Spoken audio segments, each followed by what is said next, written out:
ਅੱਜ ਆਓ ਅਸੀਂ ਪਿਤਾ ਦੀ ਅੰਤਮ ਇੱਛਾ ਇਸ ਵਿਸ਼ੇ ਦੇ ਹੇਠ ਪਰਮੇਸ਼ਵਰ ਦੀ ਕਿਰਪਾ ਨੂੰ ਸਾਂਝਾ ਕਰੀਏ। ਪਿਤਾ ਦਾਊਦ ਦੀ ਭਵਿੱਖਬਾਣੀ ਦੇ ਅਨੁਸਾਰ ਇਸ ਧਰਤੀ ਤੇ ਆ ਕੇ 37 ਸਾਲ ਤੱਕ ਖੁਸ਼ਖਬਰੀ ਦੇ ਰਾਹ ਤੇ ਚੱਲੇ। ਸਵਰਗ ਜਾਣ ਤੋਂ ਠੀਕ ਪਹਿਲਾਂ ਉਹਨਾਂ ਨੇ ਆਖਰੀ ਫੋਨ ਕਾਲ ਕੀਤੀ ਸੀ। ਮੈਂ ਇਸ ਧਰਤੀ ਤੇ ਆਖਰੀ ਵਾਰ ਪਿਤਾ ਦੀ ਆਵਾਜ਼ ਸੁਣਨ ਵਿੱਚ ਕਾਬਿਲ ਹੋਇਆ। ਪਿਤਾ ਨੇ ਬਹੁਤ ਆਸਾਨ ਸੰਦੇਸ਼ ਦਿੱਤੇ ਸੀ।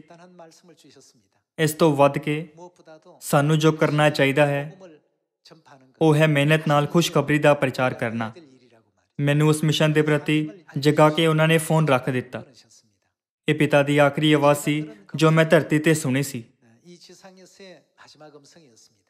ਪਿਤਾ ਜੀ ਨੇ ਕਿਹਾ, ਹੁਣ ਸਭ ਕੁਝ ਠੀਕ ਹੋਵੇਗਾ, ਇਸ ਲਈ ਮਾਤਾ ਜੀ ਦੀ ਗੱਲ ਧਿਆਨ ਨਾਲ ਸੁਣਿਓ ਅਤੇ ਮਿਹਨਤ ਨਾਲ ਖੁਸ਼ਖਬਰੀ ਦਾ ਪ੍ਰਚਾਰ ਕਰਿਓ।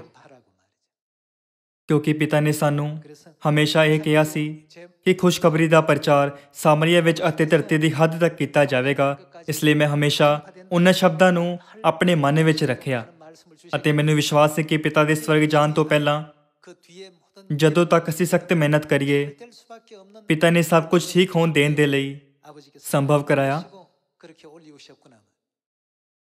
ਜਦੋਂ ਤੁਸੀਂ 4 ਖੁਸ਼ਖਬਰੀ ਦੀਆਂ ਪੁਸਤਕਾਂ ਤੇ ਇੱਕ ਨਜ਼ਰ ਪਾਉਂਦੇ ਹੋ ਤਦ ਮਤੀ, ਲੂਕਾ ਅਤੇ ਮਰਕੁਸ ਦੁਆਰਾ ਲਿਖੀ ਗਈ ਖੁਸ਼ਖਬਰੀ ਦੇ ਅੰਤ ਵਿੱਚ ਵਰਣਿਤ ਇੱਕੋ ਜਿਹਾ ਸੰਦੇਸ਼ ਕੀ ਹੈ? ਸਾਮਰੀਆ ਵਿੱਚ ਅਤੇ ਧਰਤੀ ਦੀ ਹੱਦ ਤੱਕ ਖੁਸ਼ਖਬਰੀ ਦਾ ਪ੍ਰਚਾਰ ਕਰੋ। ਪਿਤਾ ਨੇ 2000 ਸਾਲ ਪਹਿਲਾਂ ਵੀ ਇੱਕੋ ਜਿਹਾ ਸੰਦੇਸ਼ ਛੱਡਿਆ ਸੀ। ਹੁਣ ਇਸ ਯੁੱਗ ਵਿੱਚ ਜਦੋਂ ਅਸੀਂ ਉਸ ਰਾਹ ਤੇ ਪਿੱਛੇ ਚੱਲ ਰਹੇ ਹਾਂ ਜਿਸ ਤੇ ਪਿਤਾ ਤੇ ਮਾਤਾ ਅਗਵਾਈ ਕਰ ਰਹੇ ਹਨ, ਪਿਤਾ ਨੇ ਜੋ ਸੰਦੇਸ਼ ਦਿੱਤਾ ਅਤੇ ਮਾਤਾ ਜੀ ਨੇ ਜੋ ਜ਼ੋਰ ਦਿੱਤਾ ਉਸ ਨੂੰ ਸਾਨੂੰ ਯਾਦ ਰੱਖਣਾ ਚਾਹੀਦਾ ਹੈ। ਸਾਮਰੀਆ ਵਿੱਚ ਅਤੇ ਧਰਤੀ ਦੀ ਹੱਦ ਤੱਕ ਜਾਓ, ਕਿਉਂਕਿ ਬਾੜੇ ਵਿੱਚ ਨਾ ਆਈਆਂ ਹੋਈਆਂ ਭੇਡਾਂ ਹੁਣ ਵੀ ਬਹੁਤ ਸਾਰੀਆਂ ਹਨ। ਕਿਉਂਕਿ ਅਸੀਂ ਧਰਤੀ ਦੇ ਕੋਨੇ-ਕੋਨੇ ਵਿੱਚ ਖੁਸ਼ਖਬਰੀ ਪ੍ਰਚਾਰ ਕਰਕੇ ਹੀ ਆਪਣੇ ਗੁਆਚੇ ਹੋਏ ਭਰਾ ਭੈਣਾਂ ਨੂੰ ਪਾ ਕੇ ਸਵਰਗ ਜਾ ਸਕਦੇ ਹਾਂ। ਇਸ ਲਈ ਹੁਣ ਵੀ ਜਦੋਂ ਕਦੇ ਮੈਂ ਸਾਡੇ ਭਰਾ ਭੈਣਾਂ ਨਾਲ ਮਿਲਦਾ ਹਾਂ, ਮੈਂ ਬੇਸਹਾਰਾ ਹੋ ਕੇ ਉਹਨਾਂ ਨੂੰ ਪਿਤਾ ਤੋਂ ਸੁਣੇ ਹੋਏ ਇਹ ਵਚਨ ਦੱਸਦਾ ਹਾਂ, ਸਭ ਕੁਝ ਠੀਕ ਹੋਵੇਗਾ। ਸਾਨੂੰ ਜੋ ਕਰਨਾ ਚਾਹੀਦਾ ਹੈ ਉਹ ਸਖਤ ਮਿਹਨਤ ਨਾਲ ਪ੍ਰਚਾਰ ਕਰਨਾ ਹੈ। ਪਿਤਾ ਜੀ ਦੀਆਂ ਸਿੱਖਿਆਵਾਂ ਵਿੱਚੋਂ ਇੱਕ ਸਿੱਖਿਆ ਇਹ ਹੈ, ਚੰਗਾ ਆਦਮੀ ਲੱਭਣ ਦੇ ਬਦਲੇ ਚੰਗਾ ਆਦਮੀ ਬਣੋ। ਚੰਗੇ ਲੋਕਾਂ ਨੂੰ ਲੱਭਣਾ ਚੰਗਾ ਹੈ, ਪਰ ਪਿਤਾ ਚਾਹੁੰਦੇ ਸੀ ਕਿ ਸਾਡੇ ਵਿੱਚੋਂ ਹਰੇਕ ਚੰਗਾ ਆਦਮੀ ਬਣੇ। ਸਾਰੇ ਲੋਕੋ, ਬਾਈਬਲ ਵਿੱਚ ਕਿਸ ਪ੍ਰਕਾਰ ਦਾ ਵਿਅਕਤੀ ਚੰਗਾ ਇਨਸਾਨ ਹੈ? ਅੱਜ ਆਓ ਅਸੀਂ ਲੂਕਾ ਵਿੱਚ ਇਸ ਗੱਲ ਨੂੰ ਜਾਣੀਏ। ਆਓ ਅਸੀਂ ਲੂਕਾ ਅਧਿਆਇ 10 ਵਚਨ 28 ਦੇਖੀਏ। ਉਸ ਨੇ ਉਹਨੂੰ ਆਖਿਆ ਤੇ ਠੀਕ ਉੱਤਰ ਦਿੱਤਾ, ਇਹੋ ਕਰ ਤਾਂ ਤੂੰ ਜੀਏਗਾ। ਪਰ ਉਹ ਜੋ ਚਾਹੁੰਦਾ ਸੀ ਭਈ ਆਪਣੇ ਤਾਈਂ ਸੱਚਾ ਠਹਿਰਾਵੇ। ਯੀਸ਼ੂ ਨੂੰ ਕਿਹਾ, ਫਿਰ ਕੌਣ ਹੈ ਮੇਰਾ ਗੁਆਂਢੀ? ਯੀਸ਼ੂ ਨੇ ਉੱਤਰ ਦਿੱਤਾ ਕਿ ਇੱਕ ਮਨੁੱਖ ਯਰੂਸ਼ਲਮ ਤੋਂ ਯਰੀਹੋ ਨੂੰ ਜਾਂਦਾ ਸੀ ਅਤੇ ਡਾਕੂਆਂ ਦੇ ਕਾਬੂ ਆ ਗਿਆ ਅਤੇ ਉਹਨਾਂ ਨੇ ਉਸ ਨੂੰ ਨੰਗਾ ਕਰਕੇ ਮਾਰਿਆ ਔਰ ਅਧਮੋਈਆਂ ਛੱਡ ਕੇ ਚਲੇ ਗਏ। ਸਬਬ ਨਾਲ ਇੱਕ ਜਾਜਕ ਉਸ ਰਸਤੇ ਉਤਰਿਆ ਜਾਂਦਾ ਸੀ ਅਤੇ ਉਹਨੂੰ ਵੇਖ ਕੇ ਲਾਂਭੇ ਹੋ ਕੇ ਲੰਘ ਗਿਆ। ਇਸੇ ਤਰ੍ਹਾਂ ਇੱਕ ਲੇਵੀ ਵੀ ਉੱਥੇ ਪਹੁੰਚਿਆ ਅਤੇ ਉਹਨੂੰ ਵੇਖ ਕੇ ਲਾਂਭੇ ਹੋ ਕੇ ਲੰਘ ਗਿਆ। ਪਰ ਇੱਕ ਸਾਮਰੀ ਸਫ਼ਰ ਕਰਦਾ ਹੋਇਆ ਉੱਥੇ ਆਇਆ ਅਤੇ ਜਾ ਉਹਨੂੰ ਵੇਖਿਆ ਤਾਂ ਤਰਸ ਖਾ ਕੇ ਉਹਦੇ ਕੋਲ ਗਿਆ ਅਤੇ ਤੇਲ ਅਰ ਮੈਂ ਲਾ ਕੇ ਉਹਦੇ ਘਾਵਾਂ ਨੂੰ ਬੰਨਿਆ ਅਰ ਆਪਣੀ ਸਵਾਰੀ ਤੇ ਉਹਨੂੰ ਚੜਾ ਕੇ ਸਰਾਂ ਵਿੱਚ ਲਿਆਂਦਾ ਅਤੇ ਉਹਦੀ ਟਹਿਲ ਟਕੋਰ ਕੀਤੀ। ਫਿਰ ਸਵੇਰ ਨੂੰ 2 ਠੰਨੀਆਂ ਕੱਢ ਕੇ ਪਠਿਆਰੇ ਨੂੰ ਦਿੱਤੀਆਂ ਤੇ ਆਖਿਆ, ਭਈ ਇਹਦੀ ਟਹਿਲ ਟਕੋਰ ਕਰਦਾ ਰਹੀਂ ਔਰ ਜੋ ਕੁਝ ਤੇਰਾ ਹੋਰ ਲੱਗੋ ਸੋ ਮੈਂ ਜਾਂ ਮੁੜ ਆਵਾਂ ਤੇਰਾ ਭਰ ਦਿਆਂਗਾ। ਸੋ ਉਸ ਮਨੁੱਖ ਦਾ ਜੋ ਡਾਕੂ ਉਹਦੇ ਹੱਥ ਪੈ ਗਿਆ, ਉਹਨਾਂ ਤਿਹਾਂ ਵਿੱਚੋਂ ਕਿਹੜਾ ਤੈਨੂੰ ਗੁਆਂਢੀ ਮਾਲੂਮ ਹੁੰਦਾ ਹੈ? ਦੂਸਰੇ ਸ਼ਬਦਾਂ ਵਿੱਚੋਂ ਇਹਨਾਂ ਤਿੰਨਾਂ ਵਿੱਚੋਂ ਚੰਗਾ ਆਦਮੀ ਕੌਣ ਠਹਿਰਿਆ? ਵਚਨ 37 ਉਹ ਬੋਲਿਆ, ਜਿਨੇ ਉਸ ਉੱਤੇ ਦਇਆ ਕੀਤੀ। ਫਿਰ ਯੀਸ਼ੂ ਨੇ ਉਸ ਨੂੰ ਆਖਿਆ, ਤੂੰ ਵੀ ਜਾ ਕੇ ਐਵੇਂ ਹੀ ਕਰ। ਜਦੋਂ ਅਸੀਂ ਪਿਤਾ ਦੇ ਇਹਨਾਂ ਵਚਨਾਂ ਨੂੰ ਚੰਗਾ ਆਦਮੀ ਲੱਭਣ ਦੇ ਬਦਲੇ ਚੰਗਾ ਆਦਮੀ ਬਣੋ ਮਨ ਵਿੱਚ ਰੱਖਦੇ ਹੋਏ ਲੂਕਾ ਅਧਿਆਇ 10 ਦੇਖੀਏ ਤਦ ਅਸੀਂ ਸਭ ਤੋਂ ਚੰਗੇ ਇਨਸਾਨ ਦਾ ਇੱਕ ਖਾਸ ਪ੍ਰਕਾਰ ਦੇਖ ਸਕਦੇ ਹਾਂ ਜਿਸ ਨੂੰ ਪਿਤਾ ਸਭ ਤੋਂ ਜ਼ਿਆਦਾ ਚਾਹੁੰਦੇ ਸੀ। ਜਦੋਂ ਇੱਕ ਲੇਵੀ ਨੇ ਉਸ ਨੂੰ ਦੇਖਿਆ ਜੋ ਡਾਕੂਆਂ ਨਾਲ ਘਿਰਿਆ ਗਿਆ ਸੀ ਤਦ ਉਹ ਲਾਂਭੇ ਹੋ ਕੇ ਚਲਾ ਗਿਆ ਅਤੇ ਇੱਕ ਜਾਜਕ ਵੀ ਲਾਂਭੇ ਹੋ ਕੇ ਚਲਾ ਗਿਆ। ਹਾਲਾਂਕਿ 사마리아인은 ਇੱਕ ਸਾਮਰੀ ਜੋ ਯਾਤਰਾ ਕਰ ਰਿਹਾ ਸੀ, ਜਦੋਂ ਤੋਂ ਉਹ ਯਾਤਰਾ ਕਰ ਰਿਹਾ ਸੀ ਤਦ ਉਸ ਦਾ ਕੋਈ ਪੱਕੀ ਮੰਜ਼ਿਲ ਹੋਈ ਹੋਵੇਗੀ। 곳이 다 정해져서 ਉਸ ਦੇ ਜਾਣ ਦੇ ਲਈ ਇੱਕ ਪੱਕੀ ਜਗ੍ਹਾ ਹੋਵੇਗੀ, 그런 어떤 내용 ਪਰ ਉਸਨੇ ਉਹਨਾਂ ਚੀਜ਼ਾਂ ਦੀ ਪਰਵਾਹ ਨਹੀਂ ਕੀਤੀ।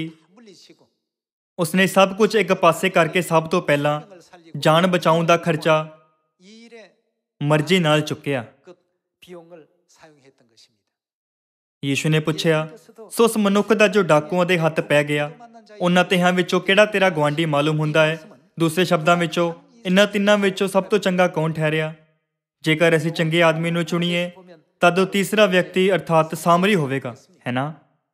ਕਿਉਂਕਿ ਸਾਮਰੀ ਨੇ ਮਰ ਰਹੇ ਮਨੁੱਖ ਦਾ ਜੀਵਨ ਬਚਾਉਣ ਦੇ ਲਈ 그래서 ਹਰ ਸੰਭਵ ਕੋਸ਼ਿਸ਼ ਕੀਤੀ। 그 수고에 대해서 ਇਸ ਲਈ ਯੀਸ਼ੂ ਨੇ ਕਿਹਾ, ਇਹ ਮਨੁੱਖ ਇਹਨਾਂ ਤਿੰਨਾਂ ਵਿੱਚੋਂ ਸਭ ਤੋਂ ਧਰਮੀ ਅਤੇ ਚੰਗਾ ਮਨੁੱਖ ਹੈ। 선한 사람이다. ਯੀਸ਼ੂ ਨੇ ਕਿਹਾ, ਤੂੰ ਵੀ ਇਸੇ ਤਰ੍ਹਾਂ ਹੀ ਕਰ। 이렇게 교훈의 말씀을 주셨습니다. ਸਾਰੇ ਲੋਕੋ, ਇਸ ਦੁਨੀਆ ਵਿੱਚ ਕਾਫੀ ਸਿਧਾਂਤਾਂ ਵਿੱਚੋਂ ਅਸੀਂ ਨੰਬਰਾਂ ਦੀ ਭੂਮਿਕਾ ਤੇ ਇੱਕ ਨਜ਼ਰ ਪਾਉਂਦੇ ਹਾਂ। 있습니다. ਕਿਹੜਾ ਨੰਬਰ ਵੱਡੇ ਨੰਬਰ ਨਾਲ ਗੁਣਾ ਕਰਨ ਤੇ ਵੀ 많은 값을 곱해도 항상 0 ਹੀ ਰਹਿੰਦਾ ਹੈ? 숫자가 뭡니까? ਉਹ 0 ਹੈ। 0, 1, 10 또 0이고 ਜਾਂ 1000 ਨਾਲ ਗੁਣਾ 또 ਕਰਨ ਤੇ ਵੀ 0 ਹੀ ਰਹਿੰਦਾ ਹੈ। 0은 ਉਹ ਕੀ ਹੈ ਜਿਸ ਨੂੰ 10 ਕਰੋੜ ਨਾਲ ਗੁਣਾ ਕਰਨ ਤੇ ਵੀ 0 ਹੀ ਰਹਿੰਦਾ ਹੈ? 뭡니까? ਉਹ 0 ਹੈ। ਭਾਵੇਂ ਤੁਸੀਂ ਇਹਨੂੰ 1 ਅਰਬ ਨਾਲ ਗੁਣਾ ਕਰੋ ਤਦ ਵੀ ਇਹ 0 ਹੈ। 뭐만 ਇਸ ਤਰ੍ਹਾਂ ਦਾ ਕੀ ਹੈ ਜਿਸ ਨੂੰ ਅਰਥਪੂਰਨ ਸੰਖਿਆ ਨਾਲ ਬਦਲਣ ਦੀ ਜ਼ਰੂਰਤ ਹੈ? ਸਾਰੇ ਲੋਕੋ, ਅਸੀਂ ਖੁਦ ਦੀ ਤੁਲਨਾ 0 ਨਾਲ ਕਰ ਸਕਦੇ ਹਾਂ ਅਤੇ ਗੁਣਾ ਕਰਨ ਦੇ ਨੰਬਰਾਂ ਦੀ ਤੁਲਨਾ ਸਾਡੇ ਹਾਲਾਤਾਂ ਨਾਲ ਕਰ ਸਕਦੇ ਹਾਂ। ਕੁਝ ਲੋਕ 1 ਕਹੀ ਜਾਣ ਵਾਲੇ ਹਾਲਾਤਾਂ ਵਿੱਚ ਅਤੇ ਕੁਝ ਲੋਕ 100 ਕਹਿ ਜਾਣ ਵਾਲੀ ਹਾਲਾਤਾਂ ਵਿੱਚ ਅਤੇ ਕੁਝ ਲੋਕ 1000 ਜਾਂ 10000 ਕਹੀ ਜਾਣ ਵਾਲੀ ਬਹੁਤ ਸਾਰੇ ਚੰਗੇ ਹਾਲਾਤਾਂ ਵਿੱਚ ਹਨ। 처해 있는 사람도 있습니다. ਪਰ ਜੇਕਰ ਤੁਸੀਂ 0 ਹੋ ਤਾਂ ਕਿ ਚੰਗੇ ਹਾਲਾਤ ਇੱਕ ਚੰਗਾ ਨਤੀਜਾ ਲਿਆਉਣ ਵਾਲੀ 좋은 어떤 결과를 ਸ਼ਰਤ ਹੋ ਸਕੇਗੀ? 조건이 될 수 있습니까? ਜੇਕਰ ਤੁਸੀਂ 0 ਹੋ 이면 ਤਦ ਭਾਵੇਂ ਤੁਹਾਡੇ ਹਾਲਾਤ ਕਿੰਨੇ ਵੀ ਚੰਗੇ ਕਿਉਂ ਨਾ ਹੋਣ, 갖추었다 해도 ਤੁਸੀਂ 0 ਦੇ ਇਲਾਵਾ ਹੋਰ ਕੁਝ ਵੀ ਪੈਦਾ ਨਹੀਂ ਕਰ ਸਕਦੇ। 만들어낼 수가 없습니다. ਤਦ ਸਾਨੂੰ ਕੀ ਕਰਨਾ ਚਾਹੀਦਾ ਹੈ? ਚੰਗੇ ਹਾਲਾਤ ਅਰਥਪੂਰਨ ਹੋਣ ਦੇ ਲਈ ਕਿਸ ਨੂੰ ਬਦਲਣ ਦੀ ਜ਼ਰੂਰਤ ਹੈ? 가지려면 뭐가 달라져야 되지? ਮੈਨੂੰ ਨੰਬਰ 0 ਨੂੰ ਬਦਲਣਾ ਚਾਹੀਦਾ ਹੈ। 달라져야 되겠습니다. ਕੀ ਇਹ ਸਹੀ ਨਹੀਂ? ਜੇਕਰ ਅਸੀਂ ਨਵੇਂ ਸਿਰੇ ਤੋਂ ਜਨਮ ਨਾ ਲਈਏ, ਜੇਕਰ ਅਸੀਂ ਬਦਲ ਕੇ ਨਵੇਂ ਨਾ ਬਣੀਏ, ਤਦ ਪਰਮੇਸ਼ਵਰ ਦੇ ਸਾਨੂੰ 한다면 ਅਨੇਕ ਚੰਗੇ ਹਾਲਾਤਾਂ ਦੇ ਨਾਲ 아무리 좋은 조건들 ਕਿਰਪਾ ਦੇਣ ਤੇ ਵੀ 하나님께서 많은 ਅਸੀਂ ਸੁੰਦਰ ਨਤੀਜੇ ਨਹੀਂ ਕੱਢ ਸਕਾਂਗੇ, 하나님께서 원하시는 ਹੈ ਨਾ? 아름다운 결과를 결단코 맺을 수가 없습니다. ਇਸ ਲਈ ਯਿਸੂ ਨੇ ਕਿਹਾ, 께서도 ਤੂੰ ਵੀ 너도 이 사람처럼 ਇਸੇ ਤਰ੍ਹਾਂ ਹੀ ਕਰ। 하라고 했습니다. ਸਾਰੀ ਮਨੁੱਖ ਜਾਤੀ ਮਰਨ ਦੇ ਲਈ ਨਿਯੁਕਤ ਹੈ। ਅਸੀਂ ਸਵਰਗਦੂਤ ਹਾਂ 죄 짓고 ਜੋ ਪਾਪ ਕਰਕੇ ਇਸ ਧਰਤੀ ਤੇ ਕੱਢ ਦਿੱਤੇ ਗਏ। 범죄한 천사들입니다. ਅਸੀਂ ਸੋਚਦੇ ਹਾਂ, 영혼들을 ਜੇਕਰ ਮੈਂ ਇਹਨਾਂ ਆਤਮਾਵਾਂ ਨੂੰ ਇਸ ਤਰ੍ਹਾਂ ਹੀ ਛੱਡ ਦੇਵਾਂ 어떻게 하면 살릴 ਤਦ ਇਹ ਸਾਰੇ ਮਰ ਜਾਣਗੇ। ਮੈਂ ਇਹਨਾਂ ਨੂੰ ਕਿਵੇਂ ਬਚਾ ਸਕਦਾ ਹਾਂ? ਸਾਰੇ ਲੋਕੋ, ਸਿਓਨ ਦੇ ਬਹੁਤ ਸਾਰੇ ਮੈਂਬਰ ਹਨ ਜੋ 0 ਨੰਬਰ ਦੇ ਜੀਵਨ ਤੋਂ ਬਾਹਰ ਨਿਕਲੇ ਹਨ। 많습니다. ਜੇਕਰ 0 ਬਦਲ ਕੇ ਨਵੇਂ ਸਿਰੇ ਤੋਂ 1 ਦੇ ਰੂਪ ਵਿੱਚ ਜਨਮ ਲੈਂਦਾ ਹੈ ਤਦ ਨੰਬਰ 새로 하신 10,000 ਵਿੱਚ 10,000 ਦਾ ਸੰਖਿਆਤਮਕ ਅਰਥ ਹੋਵੇਗਾ। 수 있었습니다. 10 ਕਰੋੜ ਵਿੱਚੋਂ 1억의 어떤 숫자여 ਇਸ ਦੇ 10 ਕਰੋੜ ਦਾ ਅਰਥ ਹੋ ਸਕਦਾ ਹੈ। ਤਦ ਕੀ ਹੋਵੇਗਾ ਜੇਕਰ ਅਸੀਂ 1 ਦੇ ਬਦਲੇ 2 ਜਾਂ 5 ਬਣ ਜਾਈਏ? ਅਸੀਂ ਹੋਰ ਵੀ ਜ਼ਿਆਦਾ ਚੰਗੇ ਨਤੀਜੇ ਪਾਵਾਂਗੇ, ਹੈ ਨਾ? ਸਾਡੇ ਆਸੇ-ਪਾਸੇ ਦੀ ਅਨੇਕ ਆਤਮਾਵਾਂ ਪਰਮੇਸ਼ਵਰ ਦੇ ਕੋਲ ਇਸ ਲਈ ਵਾਪਸ ਆਈਆਂ ਹਨ ਕਿਉਂਕਿ ਅਸੀਂ ਲਗਾਤਾਰ ਨਵੇਂ ਸਿਰੇ ਤੋਂ ਜਨਮ ਲੈ ਰਹੇ ਸੀ 바라시는 ਅਤੇ ਸਾਡੇ ਪਾਤਰ ਵੱਡੇ ਹੋ ਰਹੇ ਸੀ। 되어 가니까 우리 주 ਅਸੀਂ ਇਸ ਤਰ੍ਹਾਂ ਦੇ ਲੋਕਾਂ ਦੇ ਰੂਪ ਵਿੱਚ ਲਗਾਤਾਰ ਬਦਲ ਗਏ ਜੋ ਪਰਮੇਸ਼ਵਰ ਦੇ ਵਾਂਗ ਹਨ। ਲੂਕਾ ਦੇ ਅਧਿਆਇ 10 ਵਿੱਚ ਯਾਤਰਾ ਕਰਦੇ ਸਮੇਂ 나오는 사마리아인 ਉਸ ਸਾਮਰੀ ਨੇ ਇਸ ਤਰ੍ਹਾਂ ਦੇ ਹਾਲਾਤ ਦਾ ਸਾਹਮਣਾ ਕੀਤਾ ਸੀ। 경우를 만났습니다. ਅਸਲ ਵਿੱਚ 남의 일이니까 ਇਹ ਦੂਸਰੇ ਵਿਅਕਤੀ ਦਾ ਮਾਮਲਾ ਸੀ 목적지를 ਅਤੇ ਉਹ ਬਸ ਇੱਕ ਯਾਤਰੀ ਸੀ, ਇਸ ਲਈ ਉਹ ਆਪਣੀ ਮੰਜ਼ਿਲ ਦੇ ਵੱਲ ਆਪਣੀ ਯਾਤਰਾ ਜਾਰੀ ਰੱਖ ਸਕਦਾ ਸੀ। 근데 ਪਰ ਉਸਨੇ ਇਸ ਨੂੰ ਕਿਸੇ ਹੋਰ ਦਾ ਕੰਮ ਨਹੀਂ ਮੰਨਿਆ ਕਿਉਂਕਿ ਉਹ ਇਹ ਜਾਣਦਾ ਸੀ ਕਿ ਜੇਕਰ ਉਹ ਉਸ ਮਨੁੱਖ ਦਾ ਇਲਾਜ ਨਹੀਂ ਕਰਾਵੇਗਾ ਤਦ ਉਹ ਮਰ ਸਕਦਾ ਹੈ। ਸਾਡੇ ਆਲੇ ਦੁਆਲੇ ਦੇ ਲੋਕਾਂ ਦੇ ਨਾਲ ਵੀ ਇਸੇ ਤਰ੍ਹਾਂ ਹੀ ਹੈ। ਆਤਮਿਕ ਰੂਪ ਨਾਲ ਦੇਖਿਆ ਜਾਵੇ ਤਦ ਉਹ ਇਸ ਤਰ੍ਹਾਂ ਦੀਆਂ ਆਤਮਾਵਾਂ ਹਨ ਜਿਨ੍ਹਾਂ ਨੂੰ ਇਲਾਜ ਨਾ ਮਿਲਣ ਕਰਕੇ ਉਹ ਮਰ ਜਾਣਗੀਆਂ। ਇਸ ਤਰ੍ਹਾਂ ਦੀ ਲਾਈਟ ਦੇ ਵਾਂਗ ਪਿਤਾ ਨੇ ਬਿਜਲੀ ਦੀ ਤਾਰ ਅਤੇ ਸਰਵਿਸ ਡਰਾਪ ਜੋੜੇ ਜੋ ਘਰਾਂ ਅਤੇ ਬਿਜਲੀ ਦੇ ਖੰਭਿਆਂ ਨੂੰ ਜੋੜਦੇ ਹਨ। ਸਭ ਕੁਝ ਕਰਨ ਦੇ ਬਾਅਦ ਉਹਨਾਂ ਨੇ ਸਾਨੂੰ ਸਵਿਚ ਆਨ ਕਰਨ ਦੇ ਲਈ ਕਿਹਾ। ਅਸੀਂ ਸਵਿਚ ਆਨ ਕੀਤਾ ਅਤੇ ਲਾਈਟ ਚਮਕਦਾਰ ਰੂਪ ਨਾਲ ਬਲੀ। ਹਨੇਰੇ ਦੀ ਦੁਨੀਆ ਨੂੰ ਚਮਕਦਾਰ ਦੁਨੀਆ ਵਿੱਚ ਬਦਲ ਦੇਣ ਦੇ ਲਈ ਪਿਤਾ ਨੇ ਸਭ ਕੁਝ ਸੰਭਵ ਕਰਵਾਇਆ ਅਤੇ ਸਾਨੂੰ ਆਸਾਨ ਹਾਲਾਤ ਦਿੱਤੇ। ਪਿਤਾ ਨੇ ਸਾਡੇ ਲਈ ਇਹ ਰਾਹ ਬਣਾਇਆ ਤਾਂ ਜੋ ਅਸੀਂ ਸਿਰਫ ਖੁਸ਼ਖਬਰੀ ਤੇ ਧਿਆਨ ਦੇ ਸਕੀਏ। ਪਿਤਾ ਦੇ ਸਭ ਕੁਝ ਤਿਆਰ ਕਰਨ ਦੇ ਬਾਵਜੂਦ ਵੀ ਖੁਸ਼ਖਬਰੀ ਦਾ ਕੰਮ ਆਪਣੇ ਆਪ ਨਹੀਂ ਹੁੰਦਾ। ਮੇਰਾ ਮਤਲਬ ਹੈ ਸਾਨੂੰ ਚਾਹੀਦਾ ਹੈ ਕਿ ਅਸੀਂ ਬਦਲ ਜਾਈਏ। ਆਓ ਅਸੀਂ ਲੂਕਾ ਅਧਿਆਇ 19 ਵਚਨ 12 ਦੇਖੀਏ।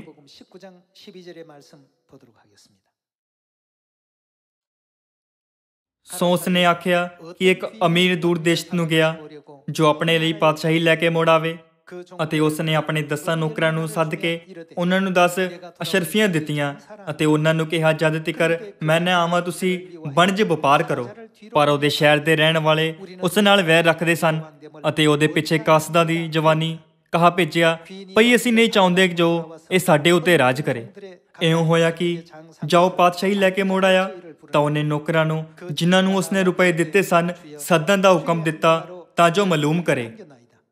ਤਾਂ ਉਸ ਨੂੰ ਆਖਿਆ, ਹੇ ਅੱਛੇ ਨੌਕਰ, ਸ਼ਾਬਾਸ਼ੇ, ਇਸੇ ਲਈ ਜੋ ਤੂੰ ਬਹੁਤ ਥੋੜੇ ਵਿੱਚ ਮਾਤਬਾਰ ਨਿਕਲਿਆ, ਤੂੰ 10 ਨਗਰਾਂ ਉੱਤੇ ਇਖਤਿਆਰ ਰੱਖ। ਅਤੇ ਦੂਏ ਨੇ ਆਣ ਕੇ ਕਿਹਾ, ਸਵਾਮੀ ਜੀ, ਤੁਹਾਡੀ ਅਸ਼ਰਫੀ ਨੇ 5 ਅਸ਼ਰਫੀਆਂ ਹੋਰ ਕਮਾਈਆਂ।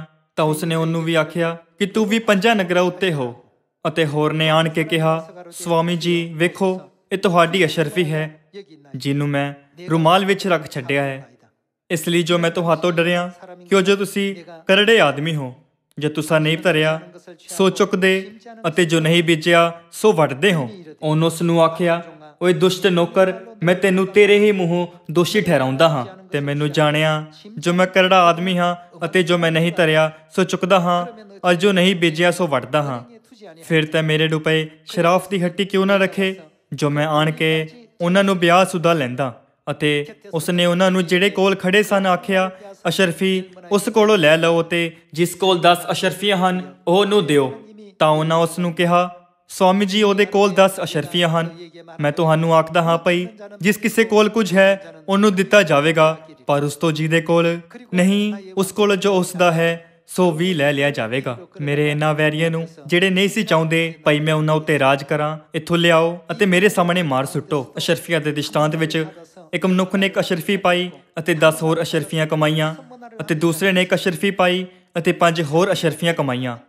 ਅਸੀਂ ਆਪਣੇ ਅਸਲੀ ਨੰਬਰ ਅਰਥਾਤ 0 ਨੂੰ ਕਿਸੇ ਵੀ ਨੰਬਰ ਦੇ ਨਾਲ ਜੋੜ ਕੇ ਹੋਰ ਨੰਬਰ ਨਹੀਂ ਕੱਢ ਸਕਦੇ।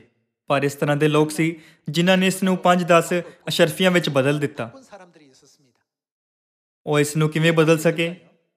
ਇਹ ਇਸ ਲਈ ਸੰਭਵ ਸੀ ਕਿਉਂਕਿ ਉਹਨਾਂ ਨੇ ਨਵੇਂ ਸਿਰੇ ਤੋਂ ਜਨਮ ਲਿਆ ਸੀ। ਇਸ ਲਈ ਯਿਸੂ ਨੇ ਯਹੂਨਾ ਅਧਿਆਇ 3 ਵਚਨ 3 ਵਿੱਚ ਇਹ ਕਿਹਾ, ਜਦੋਂ ਤੱਕ ਤੁਸੀਂ ਨਵੇਂ ਸਿਰੇ ਤੋਂ ਜਨਮ ਨਹੀਂ ਲਵੋਗੇ ਤਦ ਤੱਕ ਤੁਸੀਂ ਪਰਮੇਸ਼ਵਰ ਦਾ ਰਾਜ ਨਹੀਂ ਦੇਖੋਗੇ। ਸਾਨੂੰ ਹੁਣ ਬਦਲਣ ਦੀ ਜ਼ਰੂਰਤ ਹੈ। ਰੋਮੀਓ ਅਧਿਆਇ 12 ਵਚਨ 1 ਵਿੱਚ ਲਿਖਿਆ ਹੈ, ਸੋ ਇਹ ਭਰਾਵੋ, ਮੈਂ ਪਰਮੇਸ਼ਵਰ ਦੀਆਂ ਰਹਿਮਤਾਂ ਦੀ ਖਾਤਰ ਤੁਹਾਡੇ ਅੱਗੇ ਬੇਨਤੀ ਕਰਦਾ ਹਾਂ ਭਈ ਤੁਸੀਂ ਆਪਣੀਆਂ ਦਿਹਾਈਆਂ ਨੂੰ ਜਿਉਂਦੇ ਅਤੇ ਪਵਿੱਤਰ ਅਤੇ ਪਰਮੇਸ਼ਵਰ ਨੂੰ ਭਾਉਂਦਾ ਬਲੀਦਾਨ ਕਰਕੇ ਚੜਾਵੋ। ਇਹ ਤੁਹਾਡੀ ਰੂਹਾਨੀ ਬੰਦਗੀ ਹੈ।